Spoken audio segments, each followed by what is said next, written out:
In 2026, there's enough tools out there. We can create a consistency engine. So we can help some folks that maybe aren't naturally wired to do the outreach consistently every single day. We have a tool that we've kind of developed. It's kind of a cheat code that kind of trains the algorithm to ensure that your post sticks out a little bit longer. I figured out that there was a lot of noise out there on LinkedIn, and I think we figured out a process to be above the noise and really leverage the tool for really what it is, which is a fantastic networking tool.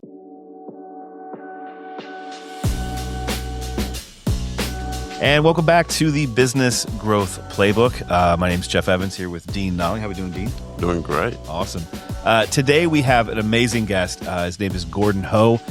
Gordon Ho is an entrepreneur, growth strategist, and a LinkedIn expert, which we are really excited to talk to Gordon about. He's made it his mission to help B2B companies and business leaders turn LinkedIn into a predictable revenue engine. Now, his entrepreneurial journey spans well over 2 decades. So, Gordon, please take us back and give us a bio of your past business. Yeah, thank you. Well, right out of college, I got into what I think was an up-and-coming industry, which was cellular phones before they became smartphones. And, I didn't know what I was going to do after college, but I got into selling cellular phones when it was for emergency purposes. And I cut my teeth in that industry, ended up starting a dealership selling Nextel two-way radio walkie-talkies to the service and business industries, and had a really good run. And my background was when when you're starting up your own business, you have to hustle a little bit. And I was trying to get as many service and construction companies into these little walkie-talkies, and just learned how to approach sales and spent a lot of my years on the telephone, the yellow pages, and dialing away. And over time, that strategy still works. It just takes a little bit longer. I always had a LinkedIn presence out there, and kind of figured out there's a lot of business people that will jump onto LinkedIn to go research, go find people, confirm people. So I kind of morphed my outbound telephone call strategies over to this wonderful platform called LinkedIn. And through trial and error, I figured out that there was a lot of noise out there on LinkedIn. And I think we figured out a process to be above the noise and really leverage the tool for really what it is, which is a fantastic networking tool. If you do it right, it can unleash some key relationships that eventually can be a great opportunity for sales out there. And that's kind of what I focus on the last decade here. And I'm so appreciative to partner up with Dean. And the things that we do on our end is definitely a complement to what he is doing for his clients out there. And I'm so excited to be with here today with you all. And just having a good time with technology and LinkedIn and sales. This is fun for me. Well, I mean, you're almost like my Valentine's date, because you're going to be here the entire week of February 10th. So yeah. I know we're going to have some exciting events together, and I think that's going to be awesome. And where I'm really excited about today, as you know, my goal is to have one conversation a day with a business owner. And we're sitting here, on the 19th of the month, and I've had 22 conversations already, meetings that is. And if you back out the weekends, I'm far ahead of one a day. But the common thing I continue to hear is, a lot of businesses are struggling, and or they're trying to scale and not being able to. But the common conversation is, I've been resting my laurels on my own customers. I've got to find new logos to expand. I'm not really getting much out of, or anything out of, demand lead gen, direct email campaigns. Some have hit the phones, but they're all saying, I need help. And I think that's where I'm most excited with you, because I agree. I'm excited about the partnership. Very thankful that Bishop Bill, who's a dear friend, I think, of both of us, introduced us. It's always cool to have someone flying in from out of town to visit you. So especially with KC coming in, a different kind of barbecue, but very good, right?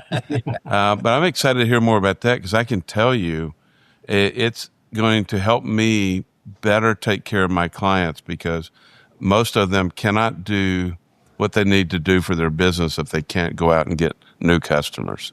Yeah. Dean, you said something that really hits home. You made mention today's the 19th of the month. You've had 22 conversations, not counting the weekends. Here's the thing. I think you and I, when we wake up every day, we're kind of natural hunters out there in the sales world. We're not afraid to do the outreach, right? And it's all about consistency. Like when we wake up every day, it feels like if we're not talking to someone, we kind of feel naked out there. Like we needed to go talk to a couple people. Well, all of that is something that you and I, when we wake up in the morning, that's just how we're wired. There's so many people not wired that way. And, when I come and do my talks that week in Atlanta for Vistage, I have a workshop that talks about automation tools, artificial intelligence. In 2026, there's enough tools out there where we can create a consistency engine.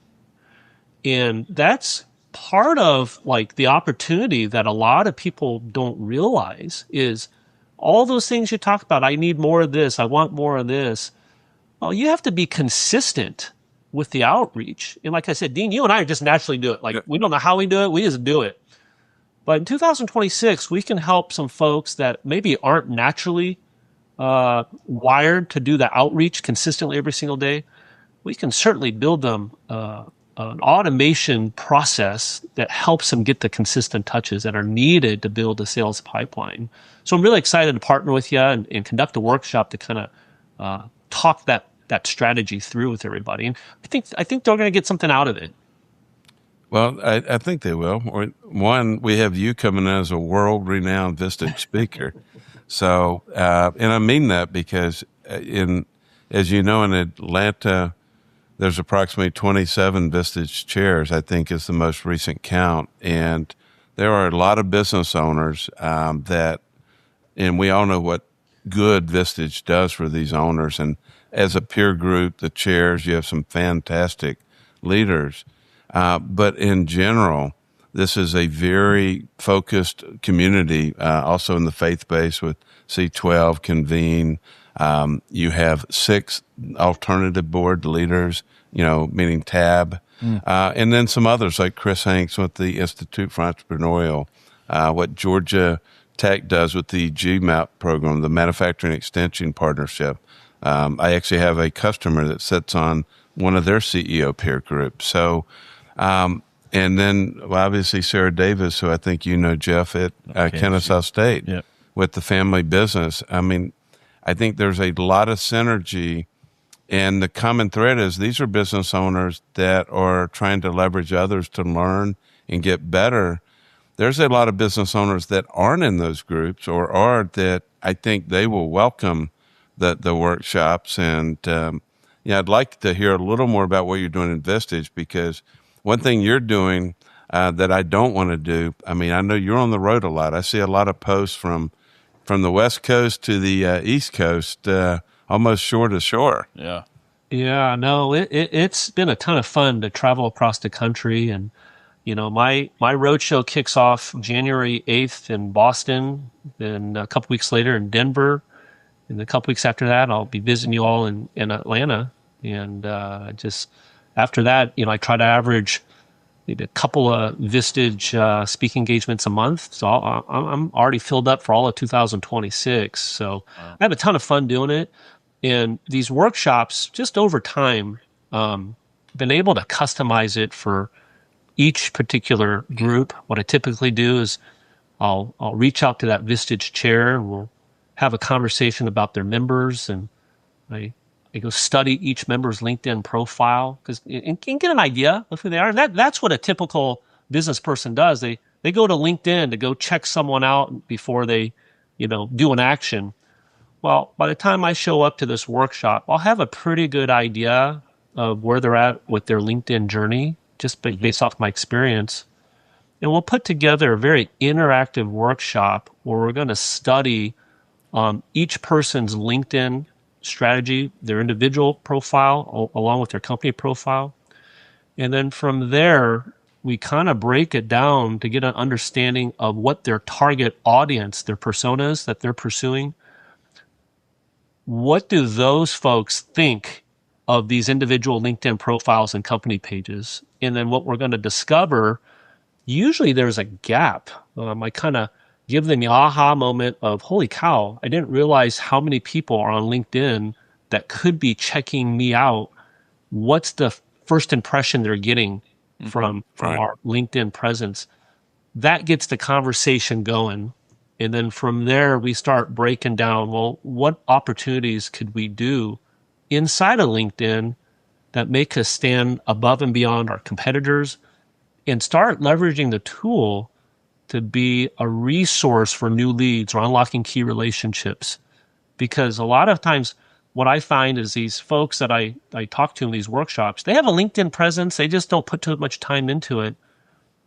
Yet they realize that their competitors or their peers are trying to kick butt on LinkedIn and just kind of leaving them behind. So I try to make sure they realize that and then start morphing this into an opportunity for their business.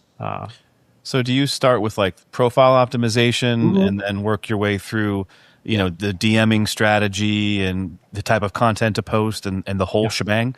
That's right. That's right. And it's an interactive, like in the Vistage groups, these fellow CEOs have been around with each other for a while. They'll start looking at each other's LinkedIn profiles. It's kind of fun because they get competitive out there. And you challenge them by saying, hey, what's your value proposition?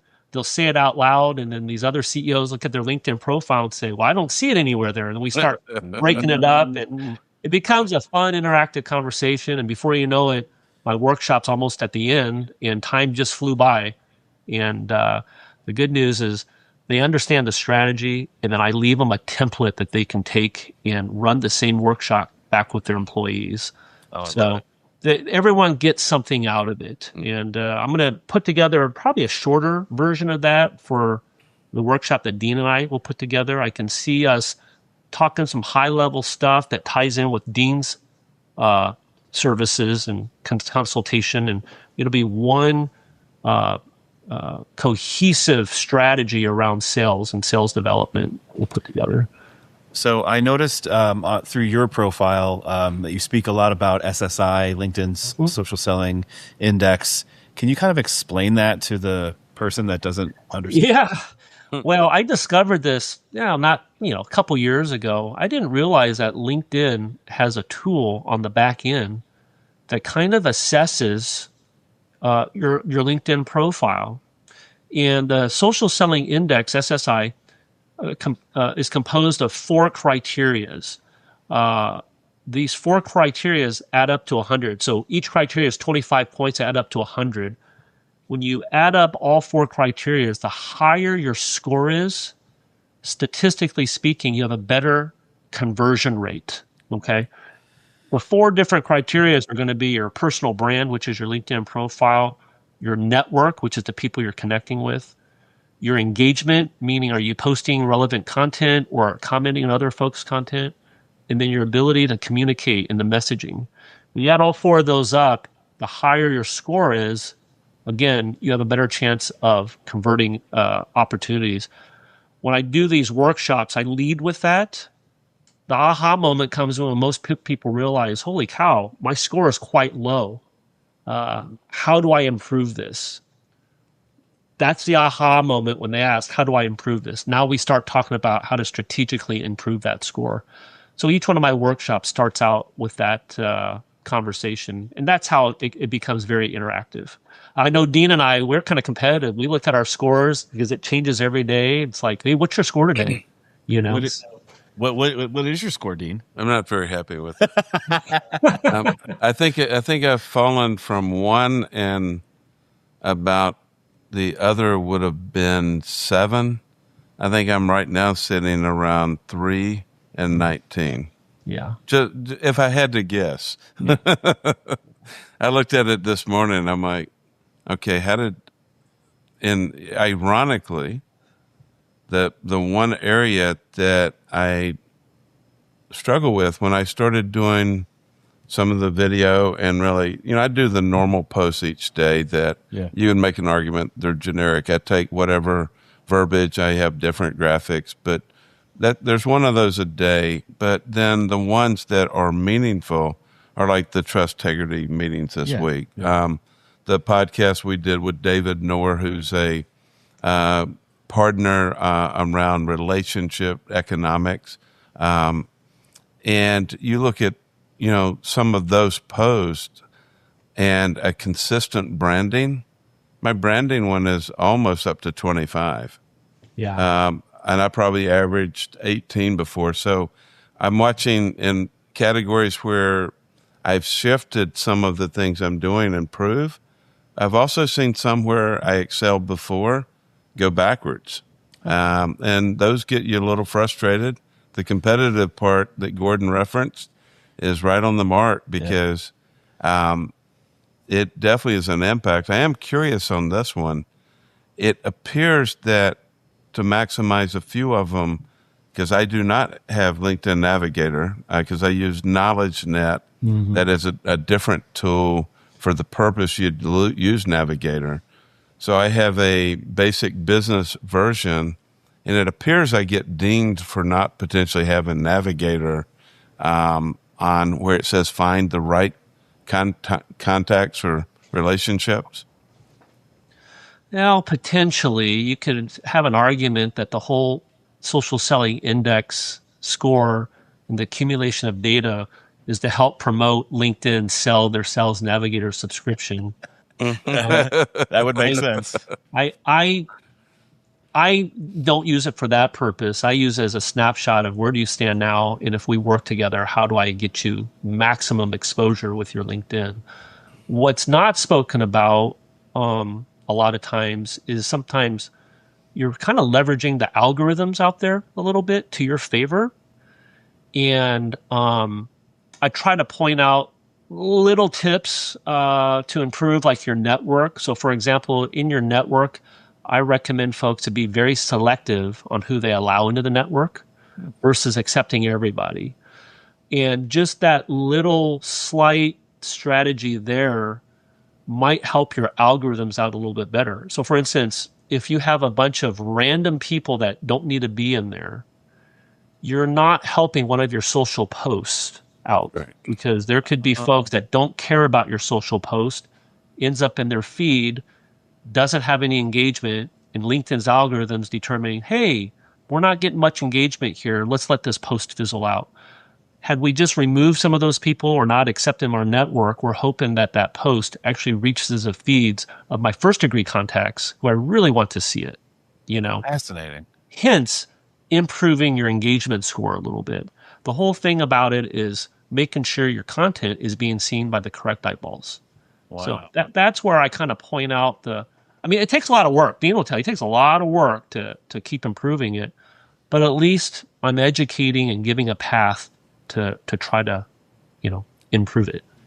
Yeah, because I remember your feedback from a few months ago when you said, hey, if you really, because I went to you that one, it was bothering me, as he knows, one day, and I reached out and we had a chat and you said, hey, how much garbage do you have in there with existing contacts over time? And I said, quite a few. And I remember you saying, hey, you're going to have to put some work in and go back in and deselect the ones that aren't relevant. And that is a tremendous amount of work to do that. You're not hurting any feelings. It's just business. And there's some folks that may have been relevant in 2025. They switch careers in 2026. They have nothing to do with you anymore. They move out of state. They're doing something else. They're not helping your LinkedIn. Wow. So do you believe in engagement groups and things like that? I've heard of these and certainly have, tried to get some more engagement through other networking groups and trying to push all of our content out there. Is that something that you see working? It's hard to say. Yeah. There's so much content that's out there. We have a tool that we've kind of developed It's kind of a cheat code that kind of trains the algorithm to ensure that your post sticks out a little bit longer. So it kind of overcomes that algorithm challenge that I was telling you about with the SSI score. Yeah. It gives, for branding purposes, it gives you the appearance that you're an engaged thought leader out there. Reality is we're trying to keep that post out a little bit longer so the first degree contacts see it. I think in our workshop, when I kind of introduced that a little bit, we're trying to show momentum of your content. And if you have a little momentum there, any other groups that you're participating in, it should help that. And what I mean by that, it's really the appearance of, you guys. The appearance that you're an engaged, consistent person in your field that's educating your audiences. Yeah. Anytime you're putting stuff out there and you get very, very little engagement, when someone does come across it, they look at it and they're going, it's the same 6 people again. Like, not a lot of like ahas. If you do it consistently and you're getting multiple engagement going on, the appearance is, oh gosh, this person, whatever he says, he's got an audience that's following him a little bit. So I try to showcase that as well in our workshops. I'm sorry. What's the name of that product? It's called Post Booster. Oh, okay. Yeah. All right. Yeah, there seems to be a lot of confusion. I literally had someone this morning that I've know pretty well, and there's certain groups I'll do tagging with, right? Yeah. And he said now I don't know if it's accurate or not, but he said he got dinged by LinkedIn, and it was alluding that he had a conversation with them. I'm not aware of LinkedIn having conversations with anyone, but possibly. But he was saying that it was hurting his score or his posts by me using or tagging him in multiple posts. I don't know about that. There's a couple theories here. I feel like any content that's out there it should be positive for your brand, unless it's like political and personal, right? Being tagged and being included. Think about the spider web of LinkedIn. Dean, when you tag me, you're tagging me, and you're hoping the algorithms gets into my 18,000 followers I've got, right? Correct. You tag several other people. Now you're multiplying the potential networks of multiple people out there. And if the content is strong and the algorithm working just right, you're hoping in the LinkedIn algorithm world that there's somebody with a title that would be interested in what you just posted, And that's the game we're playing, is how do we make that spider web wider and broader and hitting the right people? And I don't know how that would hurt. I think it would increase the overall SSI score out there. I'm tickled to death whenever someone includes me on one of their posts. To me, and my reaction is, hey, you just helped increase my SSI score, and my name probably showed up in someone's recommended connections, and it forces them to go click my LinkedIn profile, to which I've got set up is my 30-second elevator pitch, So I think that's the key. You automate the pitch through what, a DM when somebody connects with you? No, yes. Interestingly, I study behaviors. I realize when someone comes to my LinkedIn profile, in 3 seconds, they're asking 3 questions. Who is this guy? What does he do? How does he benefit me? Mm-hmm. If there's not enough substance, they move on. However, if I restructure my LinkedIn profile, where I answer the who is Gordon, hopefully it's a thoughtful, experienced resource. What does he do exactly? Hopefully it comes off as, hey, this guy is a business growth strategist that could help my business. How does he benefit me? Well, gosh, he's in my network. He's so easy to get hold of. Right. I hope that would be the outcome. That's part of my workshop is we develop a 30-second elevator pitch and transfer into a 3-second pitch on LinkedIn. Mm-hmm. Because I know when someone is cyber stalking me, if I can answer those 3 seconds, then it helps me on my follow-up. I don't need to give a sales pitch. I'm following up on our recent LinkedIn connection, assuming you have a good idea of what I do. I don't need to sell anything. I just go right into, hey, is there a need for business growth in 2026?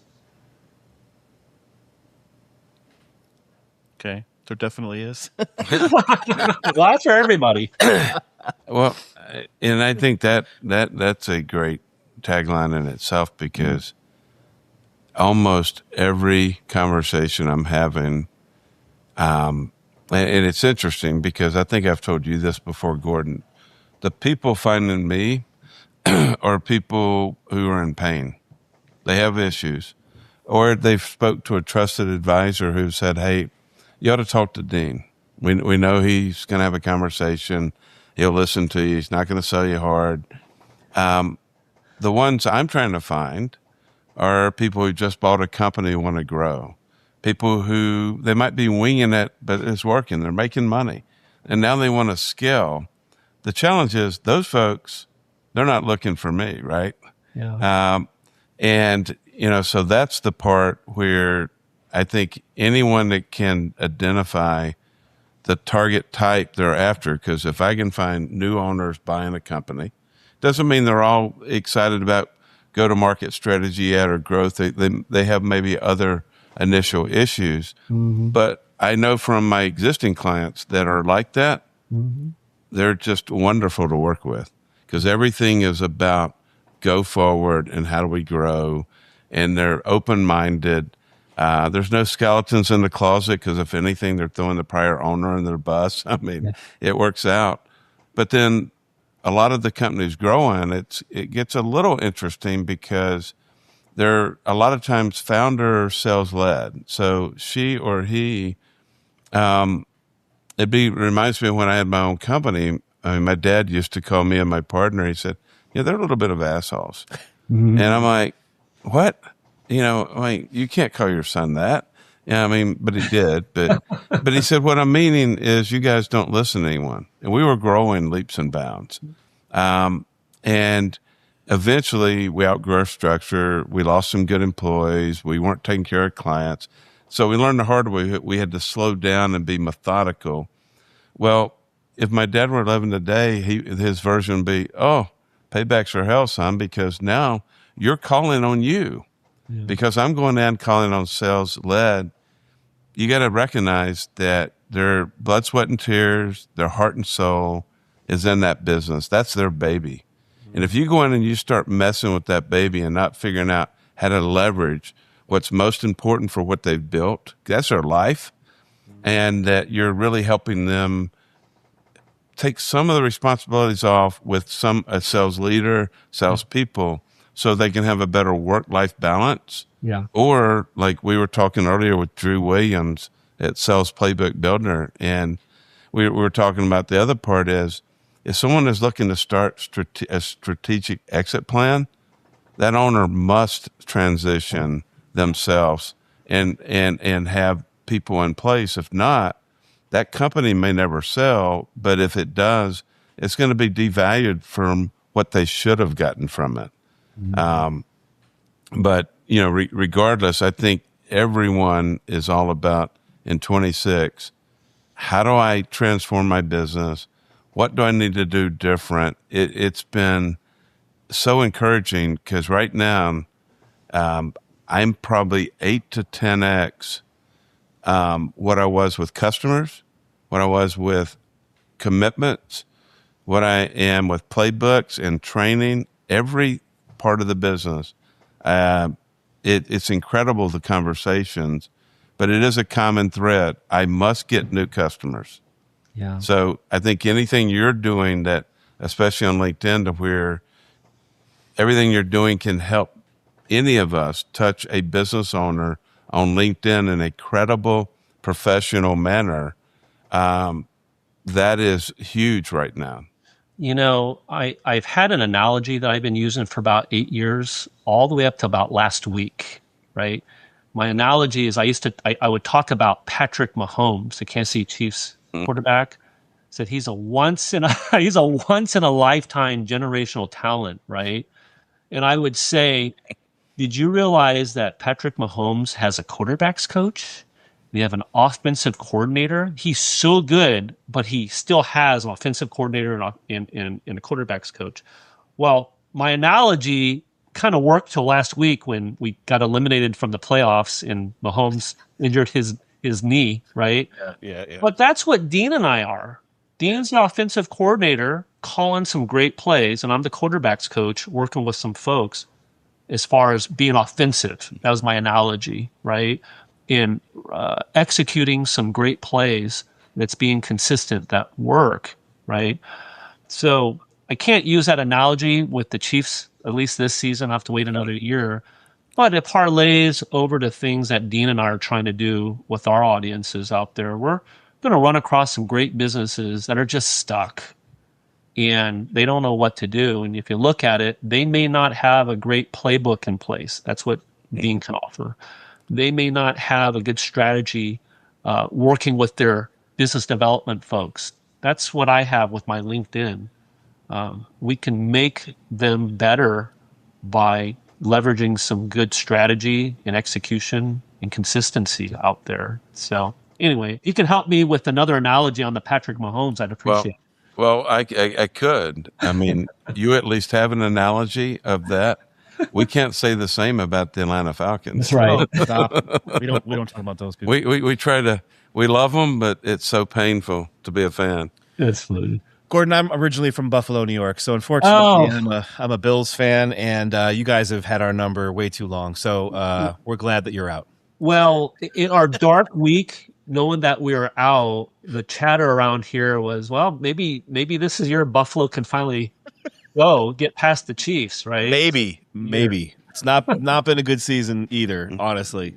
But I digress. So let's talk. I want to talk about 2026. So 2026, new year. You're always in LinkedIn. You're seeing what's working, what's not working. What kind of advice that can you give our listeners and viewers? Like, what do you think is going to be happening this coming year on the platform?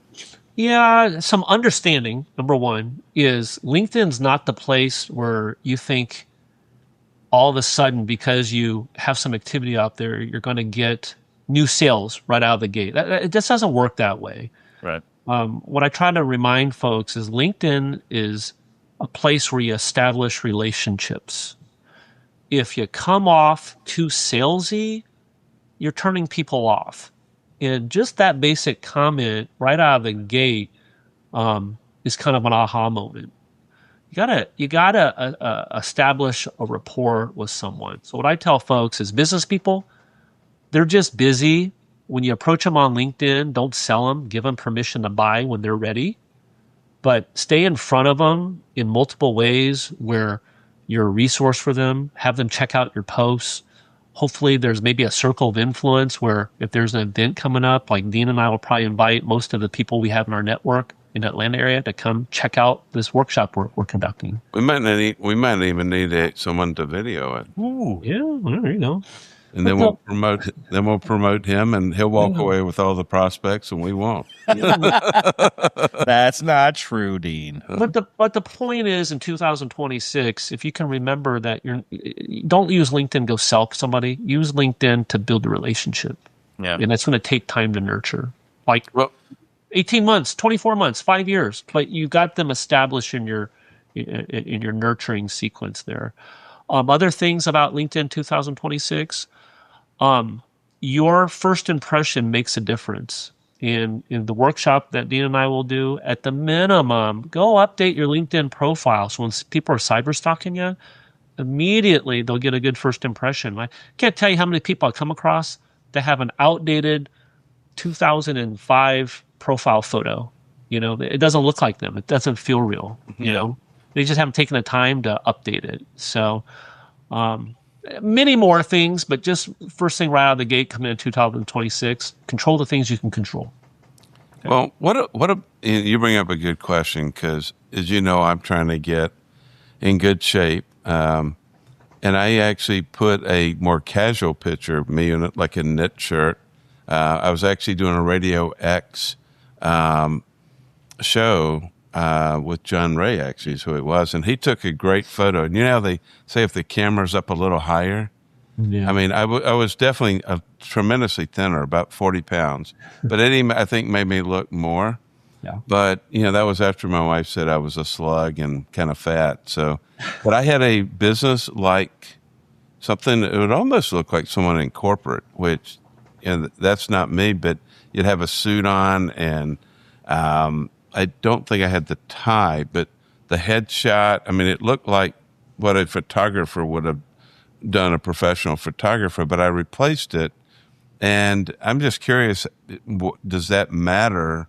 I mean, it's definitely one that's closer to my age. Unfortunately, the one 2 years ago, it isn't that old a picture. It was just, for some reason, whoever was in that picture weighed about 40 pounds heavier for some reason. It's interesting you tell me that story because, Dean, I know how relationships mean everything in the world to you. Hence the reason why you are such a great personality and you post a lot of things, and we're kind of paying attention to you on the LinkedIn posting. But it's all strategy too. So if you've got good relationships with folks and you put a updated photo of yourself, and I've seen you over a period of time, I'm paying attention, right? Because here's something about timing. Come January, there's a ton of people heading back to the gym, getting gym memberships, right? Yep. And then, about 4 to 6 weeks later, it kind of fizzles out. Yeah. What I tell folks about LinkedIn, when you post content, sometimes they don't care what you do. They're bored reading about maybe our sales execution strategy. What they really want to see is a day in the life of Dean. And it could just be photos of you feeling better, looking better, and you're doing a podcast today wearing this new polo shirt because you feel good about yourself. And oh, by the way, I'm talking to Gordon Ho, and we're going to conduct a workshop in February. But the point is, you got my attention where I'm looking at you wearing your polo shirt. And I see your buff arms, and maybe going, "Hey, did he lose a few pounds? What's this last time I saw him?"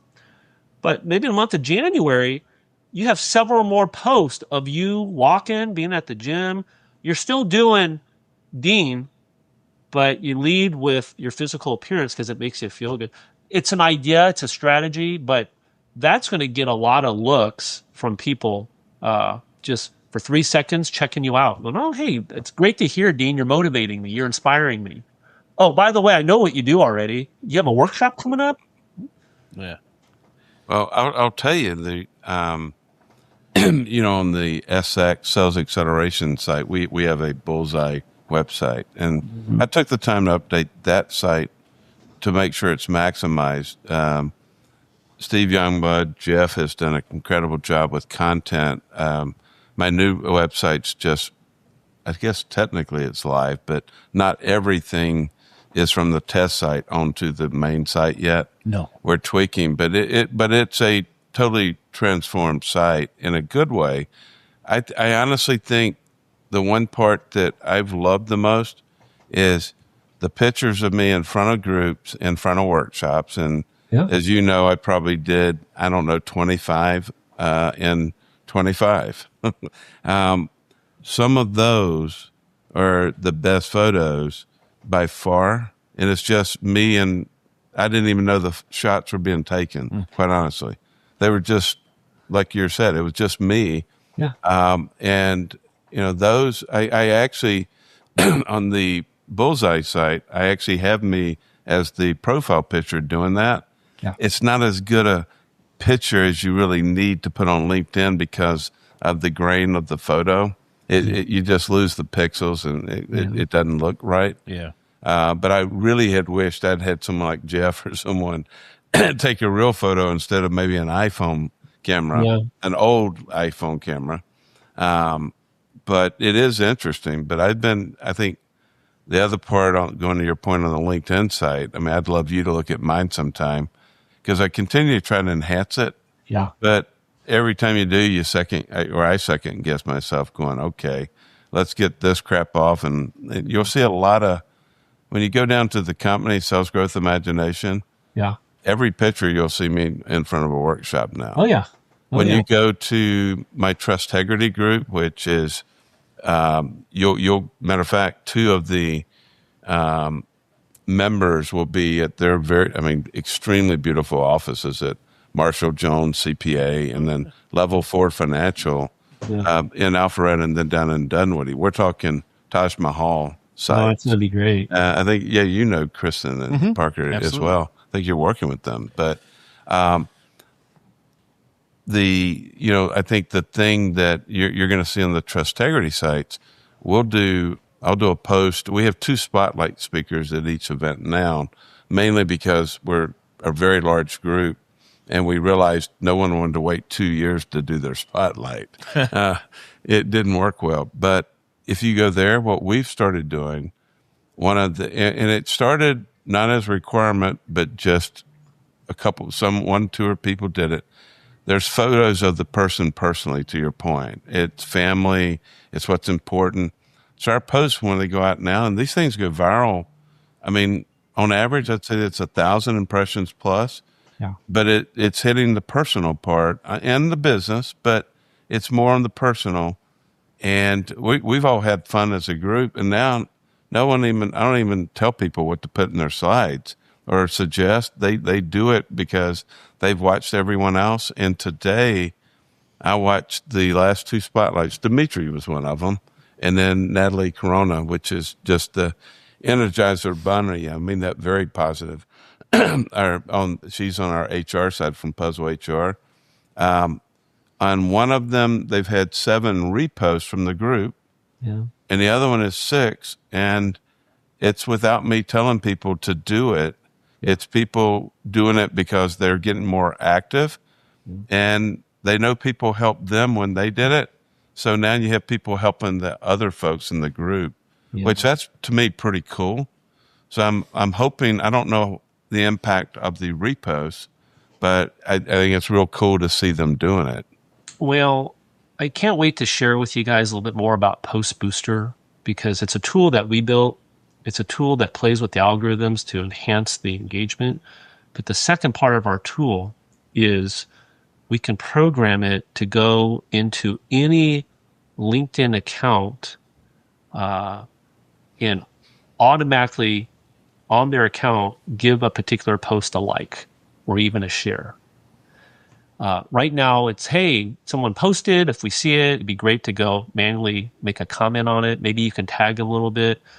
But the automation part that we'll talk about in the workshop, we've actually got a tool that ensures that it's getting shared to respective audiences without that person needing to do something about it. Because that organic growth right there is the key for that spider web to get bigger and bigger and bigger. It's just there's no consistency with it. You're relying on someone to manually remember to go do that. Right. And I'm very familiar with, the Trustegrity and the encouragement of everyone to do that, but it's not 100%. No, not at all. But no, I can't wait to kind of share with you guys that automation tool that we built that kind of enhances that even more. Yeah. Well, and the stuff you're doing, because I know everyone would benefit, but are there certain things that a, say, business owner that's 5 to 50 million can do versus a solopreneur like myself with 1 employee? Yeah. Or I guess 2 if you count Lou. Yeah. To me, it's all the same. And what I mean by that, you got to be consistent. You got to have the everyday touches that I said at the beginning that you and I naturally do because we wake up wired that way. Doesn't matter if you're the solopreneur or if you got a huge operations nationwide. You got to have the consistency out there. And in my space for what I do, and I'll partner with you on that, is if there's a B2B play, and there's a presence on LinkedIn where people are logging in on a weekly basis, that's where you got to be consistent. And you just got to rise above the noise. Even in 2026, with LinkedIn being around for so long, there's still an opportunity because there's a lot of people who haven't figured it out. They're coming on too strong with a bland profile, and they come off as salesy, and they're turning people off. There's a way to overcome and rise above. Oh, absolutely. So what would you say is a good content mix, or is that even a thing to kind of help people, go through the funnel of yeah. there's an argument to be made about how often you should be posting. My general rule of thumb, which you can agree or disagree with, is I believe in a Monday through Friday business environment, there's probably 20, 21, 22 Monday through Fridays in a given month. And I believe I tell folks post maybe 6 to 8 times in a given month. And that way you're posting just about every third day. And that's enough distance between posts where you're not oversaturating your brand. And just far enough where hopefully they're looking forward to seeing your next post, right? And then the post has got to be something relevant. You got to answer the what's in it for me, right? If you can mix in the day in the life of what it is that you do that alludes to the problems you solve, in my opinion, that's the best engagement out there because you're real, you're authentic. In the example for Dean, if he wants to focus on physical fitness as the attention getter, but he's having a great time because he's lost a few pounds here, he's got more energy. It means he can prospect 2 more hours of the day, right? And he's got this process to do that. Like, that's the end result, right? But if you're consistent with that, you're going to get some looks and you're building your brand. And sales is all about timing. I'm telling you, when Dee and I get together in February 10th and 13th, we're going to talk to an audience where we got their interest. It could be number 14 on their to-do list. Right. It might be April or May where it gets in our top 5, but hopefully we plant enough seeds. They're like, hey, Dean, I'm raising my hand now. I saw you a couple months ago. I think I might be ready to ask you some questions. And that's how that works. Well, and here's a question, because the 3 things, and Jeff knows this, is I went through, and if someone had told me to do this 3 years ago, I would have told them they'd fallen and hitting their head on a rock. But I actually created a price sheet. And I've had multiple coaches and one competitor, that wrote a book, not a competitor in Atlanta, nationally. Yeah. And that they went through a whole psychic as to why. But in this one book, Steve Beacham's, it talks about you need to get very concise of how people can help you. So out of 31 different things that we do at Sales Growth Imagination, I only talk about 3 now as a general rule. It's the playbook, which we're really good at, and I've got unbelievable, as you know, the partnership with Drew Williams. Sales training, I've got a full-time trainer now of a gentleman who's worked with me before, and that's one we're nailing because we have that Rain Group program where we can train down to just a owner and or 1 or 2 sales reps, and it's affordable.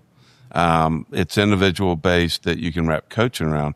But the one where I'm going is the third and probably the most important thing I do by far is the sales full discovery. So, yeah. And what it does is it looks at what the owner says the issues are, matches that up to the leadership team, the sales team, and then you find those gems in the rough employees.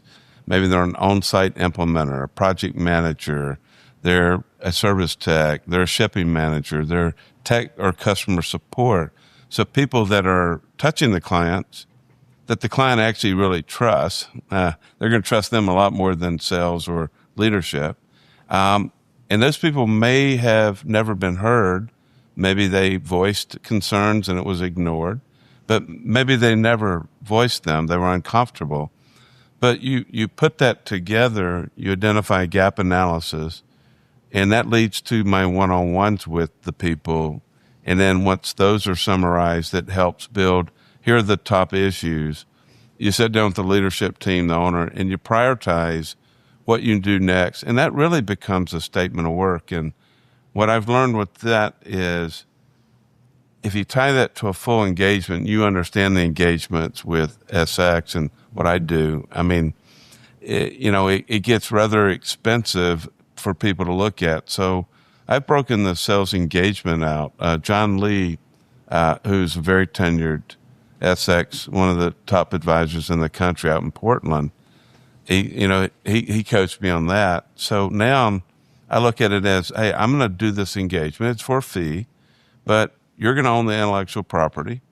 You may elect that now's not the right timing to go into an engagement, and that's okay. Call me back when it's the right timing. You may want to try it yourself. If they're sales led, a lot of them have a tendency to want to try it themselves first, which I'm totally fine with. They may not like me. So I'm like, okay, I can help you get another advisor. Or maybe, hopefully that's never the case, but it could be the case that I'm totally booked and full and I can't bring on another full engagement. Maybe a delay. But I'm only bringing that up because what I'm wondering is, with what you do, what does a typical engagement work look like past the workshops? Because I think the more that we can have people feel comfortable, be ready, once it's their idea, if you will, and they get the value, I think that's where we're going to really have some traction. Well, everything you just said is spot on, because at the end of the day, Dean, for what you do at SalesX, that organization, they're going to say, how much does it cost? I want to challenge them and say, what's it cost you not to implement Dean into your overall strategy? Think about that. You're part of a professional experience group that's helped them execute because they have challenges, right? I know on our end, it's easy to say, but I guess our job is to convince someone to actually jump in and work with you on that. Mm-hmm. So that's the first thing I just wanted to share with you. I think what you all do is just awesome, and it's fantastic. It's great resources. It's proven. It's strategic, and it works. As far as my engagement's concerned, at the end of the day, I'm going to show you guys something here. My process has been tested. I got encouraged to write a book several years ago. So I wrote the book, The LinkedIn Rainmaker. I tell you exactly what you need to do to be successful on LinkedIn. It goes back to my gym analogy. A lot of people will dabble with it for the first month, and then after a while, they kind of putter out. They're not consistent with it. So an engagement with me is I will try to coach them up on how to do it. Ultimately, they'll raise their hand and they'll say, I don't want to mess with that, Gordon. Can you do it for me? So we have a full do-it-for-you type of service where we build out the strategy. We literally get on their LinkedIn account, and we have a very methodical, organized way of doing the outreach on behalf of our client. And that includes a LinkedIn profile makeover to get the SSI score elevated. It includes getting onto their LinkedIn Sales Navigator subscription. I have a small team of experts that build out the very best list possible, utilizing LinkedIn's Sales Navigator's 36 extra filters. Yeah. So they're going to get a killer list that comes out each Monday and says, hey, these are the people we think are your best prospects. Can you approve it? After they approve it, we do the outreach. It'll be a connection request, a follow-up, a call to action, and some sort of nurture message over the next 2 or 3 weeks. Well, go ahead. What you just said with that right there, based on when I think of my conversations this month, what you just said right there, if you'd have been on the call with me and told these owners, we might still be talking to a few of them. I mean, literally in the conversation, because that right there tells me how a business owner and or someone trying to touch business owners can win on LinkedIn and be successful. If you look at the post I just put out yesterday on LinkedIn, I gave a statistic: 48% of sales producers don't make a second follow-up touch. Okay. My process does a second touch, third touch, fourth touch, and then we mix in some social content 6 to 8 times a month. So how do I engage with folks? It's when they surrender and say, hey, I'm not going to be consistent and do all that stuff. And we partner with them and do it for them on their behalf under their own brand. Very professional. It's very strategic. It's consistent. But what you're going to find here is they're going to retain our services to cover that part of their business because their time is better spent nurturing and closing business, developing relationships. Let us deal with that prospecting process. You go deal with meeting people, being in front of them, and doing what you do best. That's what it comes down to. I love it. So, what are some no-nos that you've seen on LinkedIn recently? Things we shouldn't be doing. I would say coming on too strong. Okay. I respect the business owner, the business person. They're just busy. They don't want to be sold. So you can't come on too strong. Another no-no is just because you may not be super active on LinkedIn doesn't mean that your industry isn't. Meaning you may not be on there, but holy cow, there's a whole entire group of people in your industry, particularly the young up-and-comers, that absolutely leverage the platform. So that's kind of the aha moment that I share with a lot of these CEOs. Some of these CEOs have the business, have the people working for them, but they miss the point that this is an awesome platform out there that's probably underutilized by their employees. It's the same conversation I'm going to have 5 years from now in regards to artificial intelligence. There's going to be a whole sector of people that didn't jump in and take advantage of it. Are there any guidelines or tools that you have to help owners go and evaluate and like competitive benchmarking? And I'm asking this because even in my workshops, and you'll hear it, when I'm giving out free nuggets to help, which I know some of my peers think that I have fallen and hit my head on a rock. But what I find is if I give some free nuggets, it may cost me a client here or there. But the reality is if they can take a free nugget or two and go back and apply and it works, they never really needed me to begin with. But I will tell everyone, competitive benchmarking, it is amazing. I've only had one owner this month say that they've done a good, actually, I'm sorry, I'll say two. And it is amazing. People go, well, I really haven't. Or I had one that said they did. And when I dug into it, they did it 8 years ago. And they did it really well. But if you think about all the companies trying to transform themselves, reinvent new products, services, new strategies, their competitors changing. You have new competitors. You have some competitors that aren't there anymore. Yeah. That one is amazing to me because there are a lot of good nuggets there. And I have had one gentleman that said, yes, I have. And he went through what he did. And it was actually very respectable what they had done. Yeah. And I'm just curious with the LinkedIn part because you've got my juices flowing going, okay, if you are let's say HVAC company, yeah, and there's 6 or 8 around you, or you're a restoration mediation, I mean, is there something that you could do as a checklist on LinkedIn for them to kind of evaluate? Because I'm going to suspect if they've rarely ever done much or any competitive benchmarking in general, yeah, they've probably never looked at their competitors on LinkedIn. Yeah. Well, when we do that workshop together, Dean, I have a leave behind. It's going to be the Gordon's Rainmaker Dot blueprint.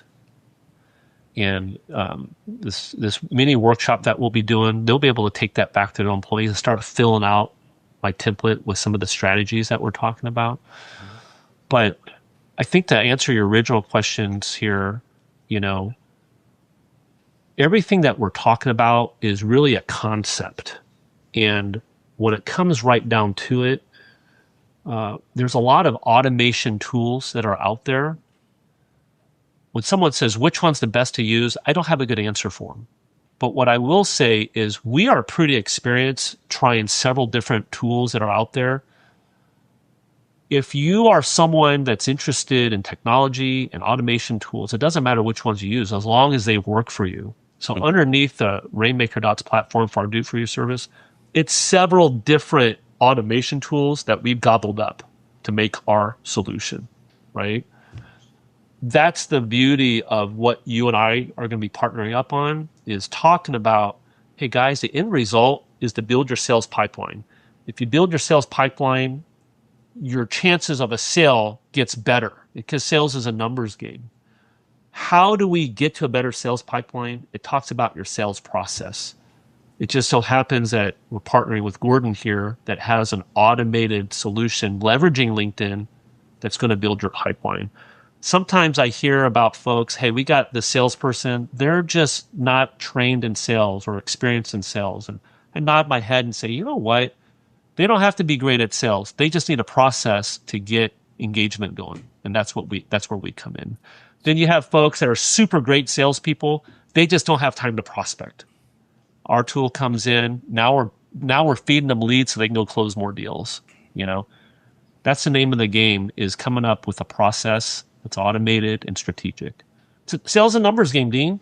I'm sure you tell that to all your clients. Without question. And they're looking for that silver bullet of how do they have less number of investments to get more numbers of sales.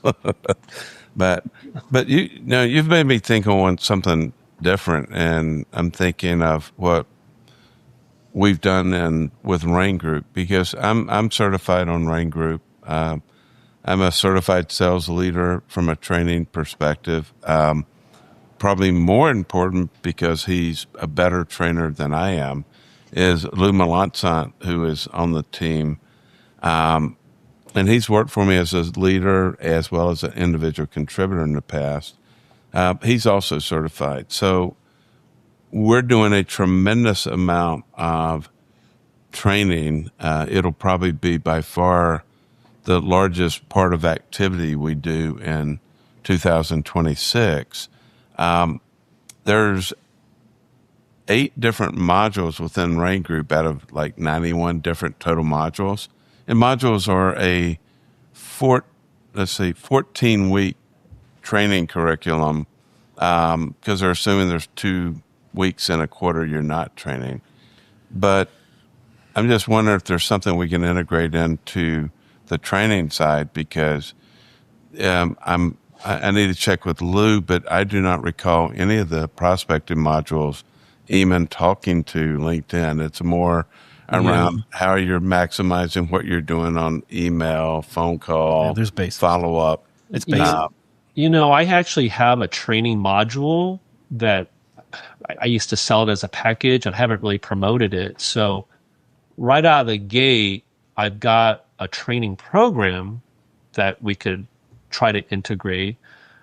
At the end of the day, though, we tell folks, look, you can go apply these best practices on yourself.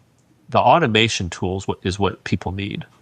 It just takes care of it, and boom, they got their pipeline established. So yes, we ought to talk about if there's content or curriculum that they don't have, maybe we can help fill that gap.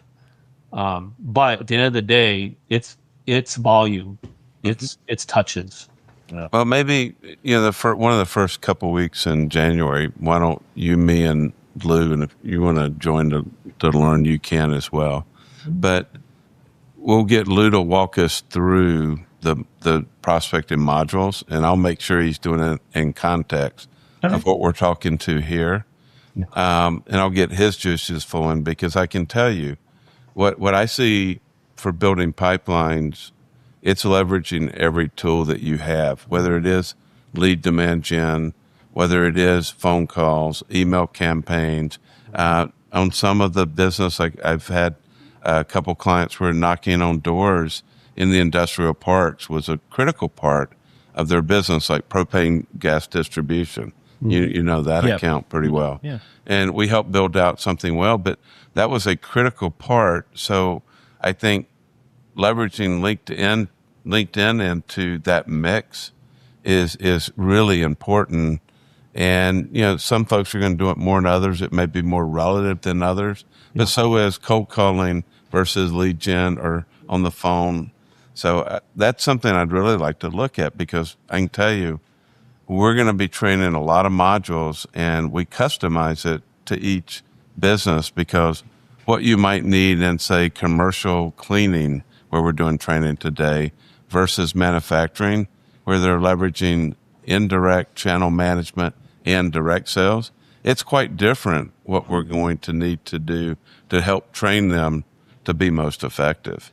But LinkedIn plays an important part for a lot of especially I would think in the professional services arena, probably a critical role. Well, from my experience, I can tell you there's a huge gap. Most organizations, when it comes to LinkedIn, just assume someone's already got it. And they say, oh, just jump on your LinkedIn account and go do your thing. There's more to it than that. It's our workshop. But like I said, the workshop that I do, I've already got the curriculum where it's a self-paced, I think it's a 7-section course to do everything that I'm saying in the workshop, but do it on your own. So yeah, we should definitely talk about that. Yeah, let's get that on the calendar, because I think there's some real synergy. Yeah. And maybe out of the workshop, that's one of the things that we see some traction on. Sure. Awesome. Well, Gordon, we're going to wrap up this episode because this was a ton of knowledge. It was awesome. I'm looking forward to editing this thing down and getting some of those nuggets out. Perfect. So where can people, besides obviously the workshops, which you guys definitely need to promote, where can people find you? Really just Gordon Ho on LinkedIn. There's 8 Gordon Ho's out there. Hopefully I'm the best looking one up on top. But no, LinkedIn is probably the best place to go. I don't even carry business cards anymore. People just hit me up on LinkedIn. That's probably the best place to go. And obviously, when you get there, you'll be able to go to the different websites that I operate and learn more about what we do. And yeah, no, I'm looking forward to meeting you guys here. And gosh, it's going to be less than 2 months at this point. A lot of stuff that we probably need to prep up before our dates, Dean. But I can't wait to see you guys in person and meet you and just have good conversation with whoever comes out. Awesome. That's great. Well, Dean, where can people find you? Well, before I say that, I do want a, I think Jeff and I both are going to want a autographed version of your book. Oh, yeah. When you come as a Valentine's gift. Yeah. Wrap it up, and little bow. I promise I'll read it and I won't sell it. Because If you're the best looking Gordon Ho, I'm confident that's going to increase the value of the book by 2-3x if you sign it. Well, let's put it this way. I think I've got great content in here, but Dean, if you have problems sleeping at night, this is a good one to read.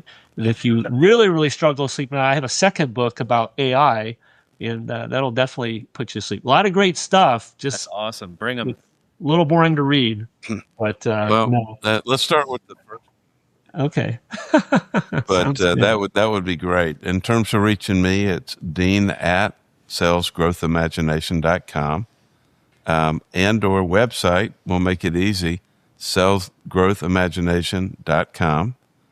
And if you're really eager and you know you need a part of me quickly, my cell is 404-307-1841. And if you need marketing help, video podcasting, reach out to me, Jeff at jvincentcreative.com.